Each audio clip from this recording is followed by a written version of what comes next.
My name is Jake, and I deliver food for a living. It's not the most glamorous job, but it pays the bills and keeps me moving. One night, though, I experienced something that made me question if I'd ever want to be out on the roads again. It was a cold, rainy Thursday in Portland, Oregon, the kind of rain that makes everything feel heavy and cold. Business was slow, with most people preferring to stay inside and away from the storm. I was just about to call it a night when I got one last order. It was from a place I hadn't been to before, out on the edge of town near the old industrial district. The restaurant was a small, hole-in-the-wall Chinese place that looked like it had seen better days. I grabbed the order, a couple of takeout containers, and headed back to my car. The rain had picked up again, pounding the roof of my car and making it hard to see more than a few feet ahead. I punched the address into my GPS and started driving.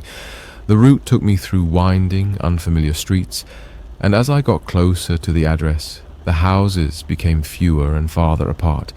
Eventually, I turned onto a narrow dirt road flanked by tall trees. The branches overhead created a canopy that made the darkness even more oppressive. My headlights barely cut through the gloom. I finally reached the address, a dilapidated old house that looked like it hadn't been lived in for years. The paint was peeling, the windows were dark, and the yard was overgrown with weeds. I checked the address again, hoping I had made a mistake, but it matched perfectly. "Great," I muttered to myself, grabbing the bag of food. "Let's get this over with." I got out of the car, the rain soaking through my jacket almost immediately. As I approached the house, I noticed a faint light coming from one of the windows on the second floor. I took a deep breath and knocked on the door. The sound echoed in the stillness. For a long moment there was no response. I was about to knock again when the door creaked open, revealing a man in his late 50s. He was thin, with pale skin and hollow eyes that seemed to stare right through me. "You're the delivery guy?" he asked. His voice was raspy. Yeah," I replied, trying to keep my voice steady. "I've got your food here."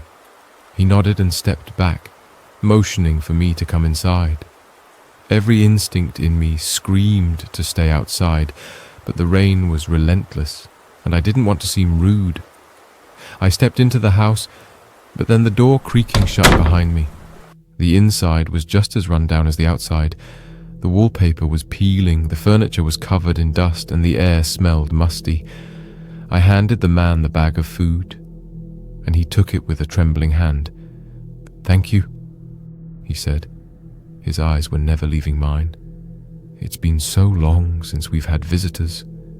"We?" I asked, glancing around the empty room.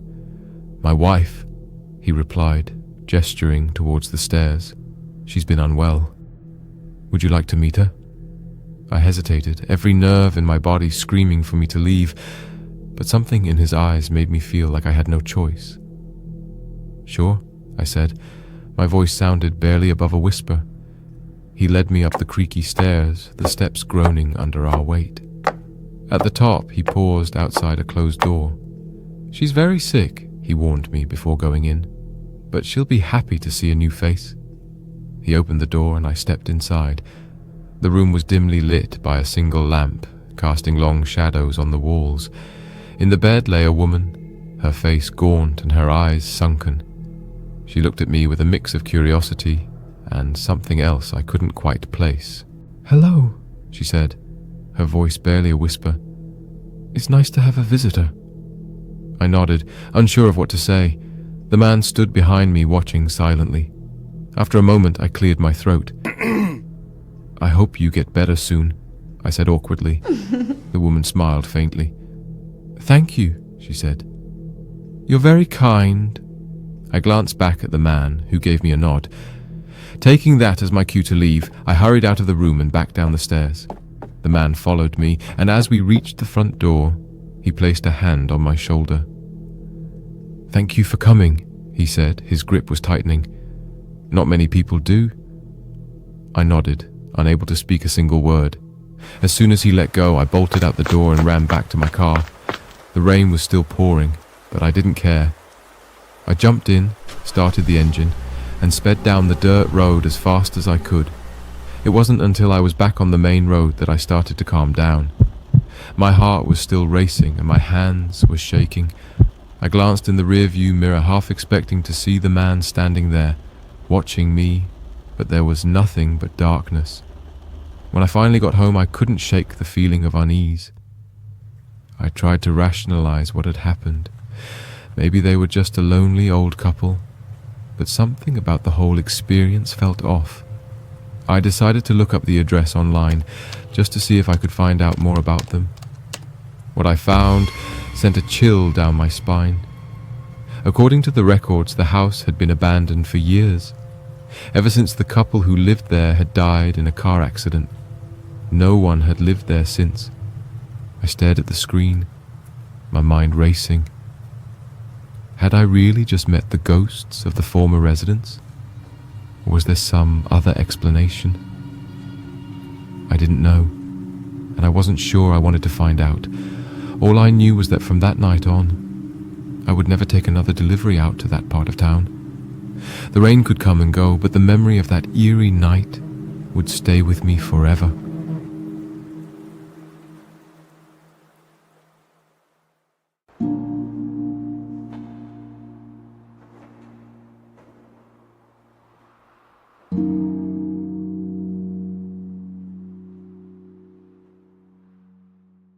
It was a cold, rainy night in late October, the kind of night where the wind howls through the trees and the rain taps against the windows like 1,000 tiny fingers. I was alone in my small and cozy house on the outskirts of Fort Collins, Colorado. My husband Mark was away on a business trip, and our kids were spending the weekend with their grandparents. It was just me and our old tabby cat, Whiskers. I had settled in for the night with a good book and a cup of hot tea, trying to ignore the eerie sounds coming from outside.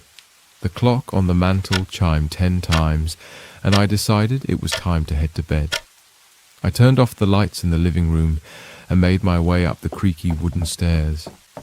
As I reached the top, I heard a strange noise, a faint scratching sound, almost like someone trying to claw their way into the house. I paused, my heart pounding in my chest. Whiskers was nowhere to be seen, which was unusual since he typically followed me everywhere. I tried to convince myself it was just the wind, or perhaps a tree branch scraping against the side of the house, but deep down, I knew it didn't sound like that at all. I got very scared within a few seconds. Determined to prove my nerves wrong, I walked toward the bedroom. Just as I reached for the doorknob, the power went out, plunging the house into complete darkness. The only light came from the occasional flash of lightning outside, illuminating the hallway in brief, eerie bursts. I fumbled for my phone and turned on the flashlight. I took a deep breath and told myself to stay calm in this situation. It was just a power outage. I tried to rationalize the situation. Fort Collins was known for its unpredictable weather, and power outages weren't uncommon during storms. But then I heard it again, the scratching sound, louder this time and definitely coming from downstairs. Gathering my courage, I slowly descended the stairs, each step echoing through the silent house. I reached the bottom and directed my phone's light towards the source of the noise. The front door. I approached cautiously, the beam of light shaking in my trembling hand. The scratching had stopped, but I could hear something else, a faint whisper, like someone calling my name. I felt a chill run down my spine as I realized the voice sounded eerily familiar. Sarah! It was Mark's voice, but how could that be? He was miles away, wasn't he? Mark! I called out, my voice barely a whisper. There was no answer, just the sound of the rain pounding against the roof. Suddenly Whiskers darted out from under the couch, hissing and arching his back. He stared at the door, his eyes wide with fear. That was when I noticed the doorknob slowly turning. I froze at that very point. My mind started racing. What was happening with me? Should I open the door? What if it really was Mark, somehow home early and caught in the storm? But why would he be scratching at the door? I reached out, my hands were shaking like anything, and with a little hope and a lot of courage I turned the knob. The door creaked open and I pointed the flashlight outside. There was nothing there, just the empty porch and the rain-soaked night. I stepped back, closing the door and locking it quickly. As I turned to head back upstairs, I heard it again, this time coming from the kitchen, a slow, deliberate scraping sound. I forced myself to walk towards the kitchen, every instinct telling me to run in the opposite direction. I pushed open the kitchen door, and my phone's light revealed a muddy footprint on the floor. Someone had been inside. My heart was racing as I backed out of the kitchen and ran to the living room. I grabbed the house phone and dialed 911. The operator's calm voice was a stark contrast to my panic as I explained what had happened. She assured me that the police were on their way. I sat on the couch, clutching whiskers, listening to the rain and the occasional roll of thunder. It felt like hours before I saw the flashing red and blue lights outside. The police officers searched the house and the surrounding area, but for my shock they found no one. They told me it was probably a prank or maybe a transient seeking shelter from the storm. But I knew better. As the officers left and the house fell silent once more, I couldn't shake the feeling that whoever, or whatever, had been outside was still out there, watching and waiting. I double-checked all the locks and windows, then finally crawled into bed, pulling the covers up to my chin. Whiskers curled up next to me, purring softly. Sleep did not come easily that night, and it continued for a week long. That night every sound seemed magnified in the darkness. As I lay there, staring at the ceiling, I realized that some nights, being alone can be the scariest thing of all.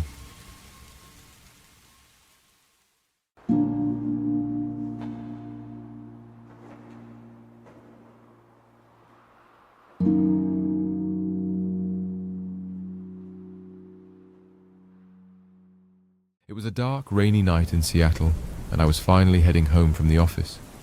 The rain had been relentless all day, turning the usually bustling city into a cold, wet blur of lights and shadows. My name is Mark, and I work as a software engineer for a tech company downtown. That evening, I had stayed late to finish a project, losing track of time until I noticed the office was empty.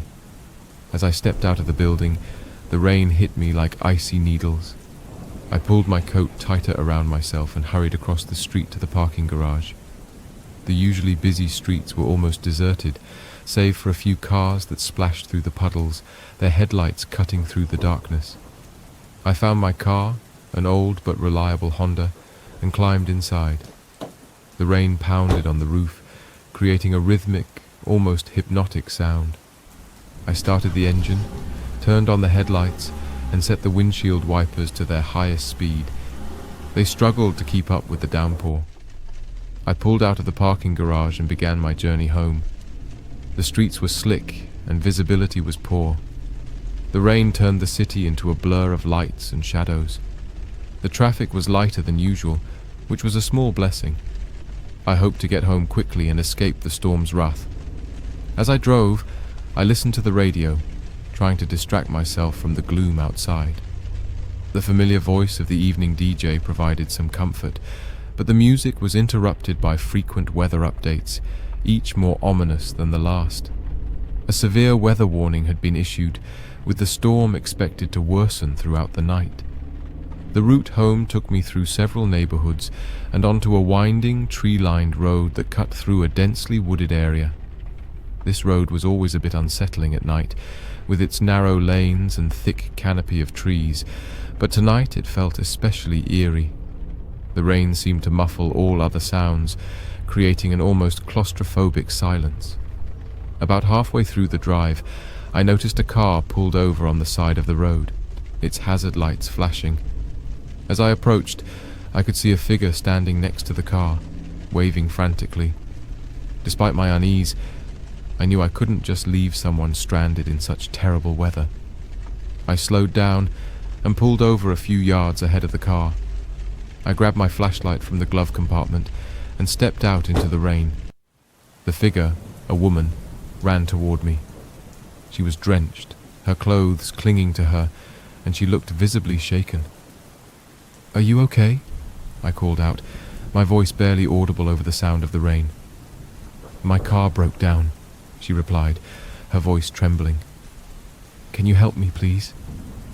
I could see the fear in her eyes, and I knew I couldn't leave her there. "Of course. Get in, and we'll figure something out." She nodded gratefully and climbed into the passenger seat of my car. She was shivering, and I handed her a towel I kept in the back seat. "Thank you," she said, her teeth chattering. "My name's Emily." "I'm Mark," I replied, giving her a reassuring smile. "Let's get you somewhere safe." As we drove, Emily began to relax a bit, though she still seemed on edge. I tried to make small talk to ease the tension. "So, what happened to your car?"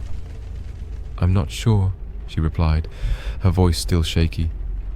"It just died on me, and then I couldn't get it started again.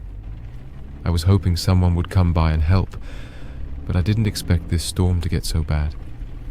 "You're lucky I came by," I said, trying to lighten the mood.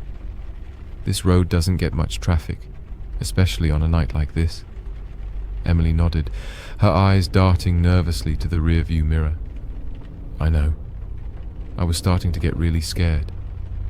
We drove in silence for a few minutes, the only sound the relentless pounding of the rain on the car roof. Suddenly I noticed a pair of headlights in my rearview mirror. They were approaching fast, too fast for the slick conditions. I tensed up, gripping the steering wheel tightly. "Is something wrong?" Emily asked, noticing my change in demeanor. "There's a car coming up behind us," I said, trying to keep my voice calm. "It's probably nothing, but they're driving pretty fast." The headlights grew closer until they were right on our tail. The driver didn't make any attempt to pass us, just followed closely, the bright lights reflecting off my rearview mirror and blinding me. My heart started to race. "That's the car," Emily whispered, her voice filled with dread. "That's the car that was following me before my car broke down." A chill ran down my spine. "Are you sure?" She nodded, her eyes wide with fear. "Yes, I'm sure. It was the same car." I took a deep breath, trying to think clearly. "Okay, let's not panic. We'll head to the nearest gas station or somewhere public. They won't try anything if there are other people around." I pressed down on the accelerator, hoping to put some distance between us and the car behind us. But the road was slippery and I didn't want to risk losing control. The car stayed right on our tail, matching our speed. We drove like that for what felt like an eternity, my nerves on edge the entire time. Finally, I saw the faint glow of a gas station sign up ahead. I turned on my signal and pulled into the parking lot, hoping the car would continue past us, but it didn't. The car followed us into the lot and parked a few spaces away. My heart pounded in my chest as I watched the driver's door open and a man stepped out. He was tall, with a hood pulled up over his head, obscuring his face. "Stay here," I told Emily, my voice trembling. "Lock the doors. I'll handle this." She nodded, her eyes filled with fear. I grabbed the flashlight from the seat and stepped out into the rain. The man approached slowly, his movements deliberate and unnerving. "Can I help you?" I called out, trying to keep my voice steady. The man stopped a few feet away, his face still hidden in the shadows of his hood. "You're helping her," he said, his voice low and menacing. "That's a mistake." I took a step back, my heart racing. "What do you want?" He didn't answer, just stood there, rain pouring off his hood. I glanced back at the car where Emily was watching, wide-eyed and terrified. I knew I had to do something. "Look, I don't want any trouble," I said, trying to sound braver than I felt. "Just leave us alone." The man took a step closer, and I felt a surge of panic. But then, out of nowhere, the gas station's attendant appeared, holding a phone to his ear. "I've called the police," he shouted. "They'll be here any minute." The man hesitated, then turned and walked back to his car. He got in and sped away, the tires skidding on the wet pavement.